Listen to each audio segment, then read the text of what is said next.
Have you ever wondered why the first three books of the New Testament share striking similarities?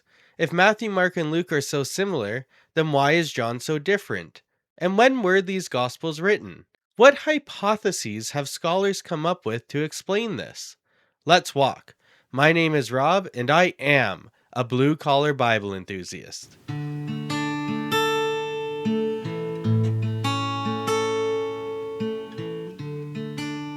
So let's start off by dating these Gospels. Most scholars believe that Mark was written first, around the year 70, and then Matthew and Luke were written in the 80s, and then John, the last Gospel written, was written in the year 95. So you're looking at 40 to 65 years after the death of Jesus, which was in the year 30. Traditional authorship has Matthew as the tax collector, John as the beloved disciple, Mark is a companion of Peter, and Luke is a companion of Paul. So you have two disciples and two companions of apostles. It's important to note here that these Gospels were originally anonymous, and assigning authorship to them of people close to Jesus was a way of giving them authority. Matthew, Mark, and Luke are called Synoptic Gospels because they share a lot of the same sequences, stories, and sometimes align word for word with each other. The word synoptic comes from the Latin word synopticus, which means being seen together because they hold the same view. John is not in this category because his gospel is quite a bit different than the synoptics.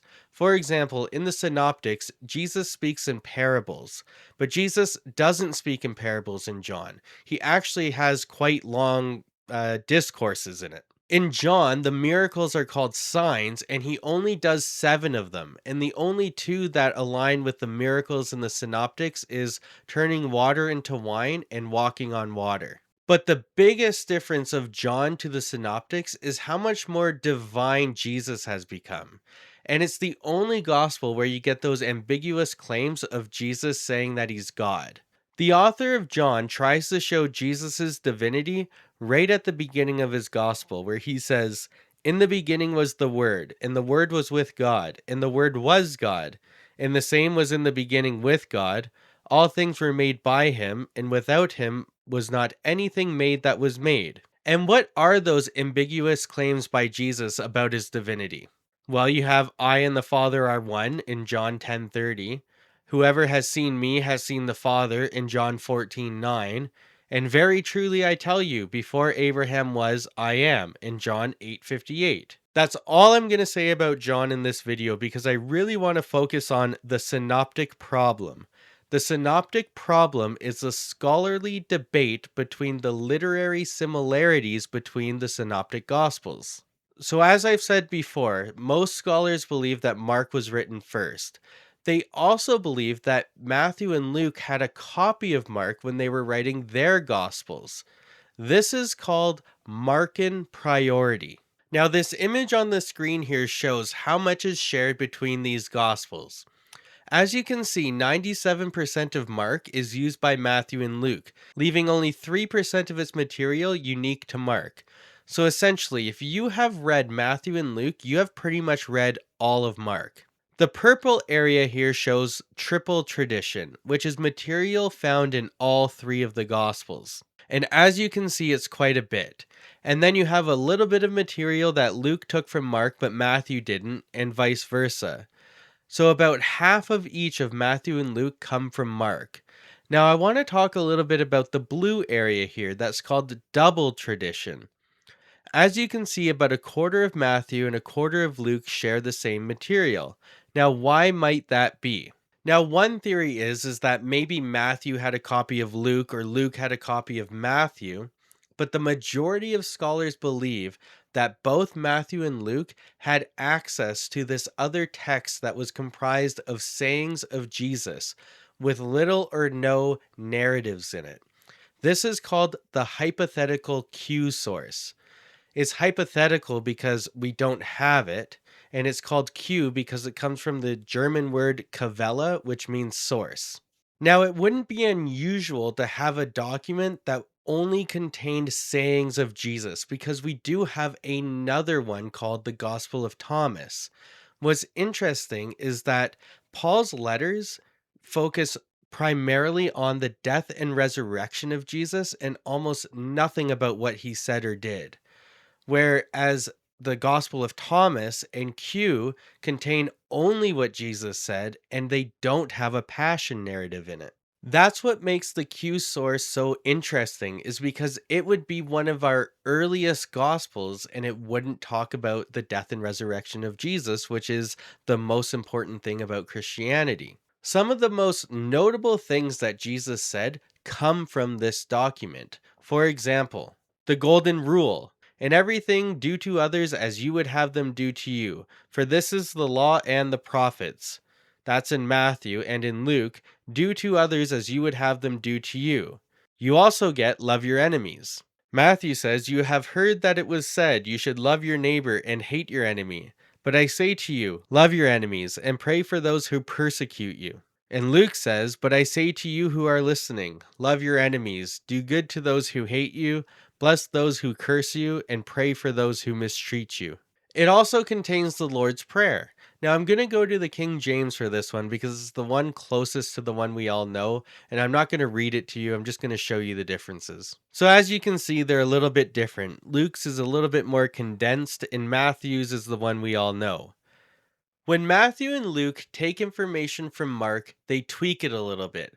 Sometimes just changing a word here and there can change the whole meaning of a verse. They'll also fix mistakes that Mark makes, fixing his historical inaccuracies or his grammar, or clarifying things so that it's easier to understand. For example, in Mark it says, "But when you see the desolating sacrilege set up where it ought not to be, let the reader understand. Then those in Judea must flee to the mountains. The one on the housetop must not go down or enter to take anything from the house. The one in the field must not turn back to get a coat. When you see Jerusalem surrounded by armies, then know that it's the desolation has come near. Then those in Judea must flee to the mountains, and those inside the city must leave it, and those in the country must not enter it."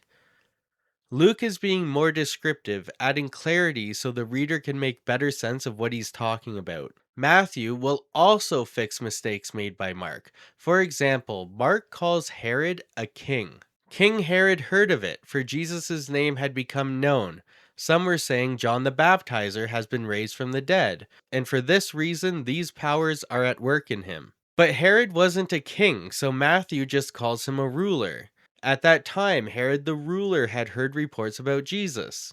Or that time where Mark calls Herodias' daughter Herodias. When his daughter Herodias came in and danced, she pleased Herod and his guests. The king said to the girl, "Ask me for whatever you wish, and I will give it." So Matthew changes it to the daughter of Herodias. But when Herod's birthday came, the daughter of Herodias danced before the company, and she pleased Herod. The point I'm trying to make is that when scholars look at how Matthew and Luke edit Mark, they can see the same kind of things happening when it comes to Q. For example, let's go back to the Lord's Prayer. You'll see that Matthew says, "Forgive us our debts as we forgive our debtors." And Luke says, "And forgive us our sins, for we also forgive everyone that is indebted to us." We can draw a conclusion that the Q source probably used the word debt, but when Luke tried to change it to sins, he forgot to change the second half and left it as debts. This is not uncommon. Writer fatigue was a big thing in antiquity because it would take a long time to write out these gospels by hand, and as time went on they would be tired and they would make these kind of mistakes. Look, this is just scratching the surface of the synoptic problem. When I say that Q is the majority consensus among Bible scholars, that doesn't mean that there's not other arguments to be made. Q does have its problems. Again, the biggest problem is hypothetical. We don't have it. But this also is not uncommon in antiquity. One of the early church fathers named Papias, who is I think one of the first ones to assign the authorship of the Gospels, we actually don't have any of his writings either. All we have are quotations of his writings in other people's writings. There's a Bible scholar by the name of Mark Goodacre, and Mark Goodacre is probably one of the biggest opponents of Q. He believes that it is more likely that Luke had a copy of Matthew. And he makes a very good case of this in his book, The Case Against Q. The reason why I tend to lean towards Q as a source for Matthew and Luke is because when Matthew and Luke are taking things from Mark, they seem to line up in the same sequential order. But when they're taking things from Q, they're kind of mixed in and put in different spots wherever they see fit or wherever they think it makes sense or wherever it suits their motives. Church tradition has always maintained that these are four independent documents accounting the life of Jesus. As we have seen here, that simply can't be true. These sometimes word for word verbatim agreements with each other shows that they must have used one another in some way. It's hard to believe that their stories would match so closely when they're written 40 to 65 years after the death of Jesus in different parts of the world. Now, people have said, well, these stories were being spread around by oral tradition, and in antiquity, they were really good at keeping their stories straight. But studies have shown that this also is not true. And we can see this because we have other gospels and other writings in different areas that are completely different than what we read in our Bible today. And that just shows how much these stories can change as they spread from town to town and over the years. I spent about 7 hours watching scholars talk about this topic in preparation for a 15-minute video. There are scholars that have dedicated their careers to this topic. It is not a question of whether or not these authors relied on one another when writing their gospels. The question is, how did these authors rely on one another while writing their gospels? That is the synoptic problem. And that is the end of my video on the synoptic problem. And I want you to do all the things. Like this video, subscribe to my channel, share it with your friends. If you liked what I said, let me know. If you don't like what I said, let me know. Let's talk. Also, let's walk next week in my next video. Thank you.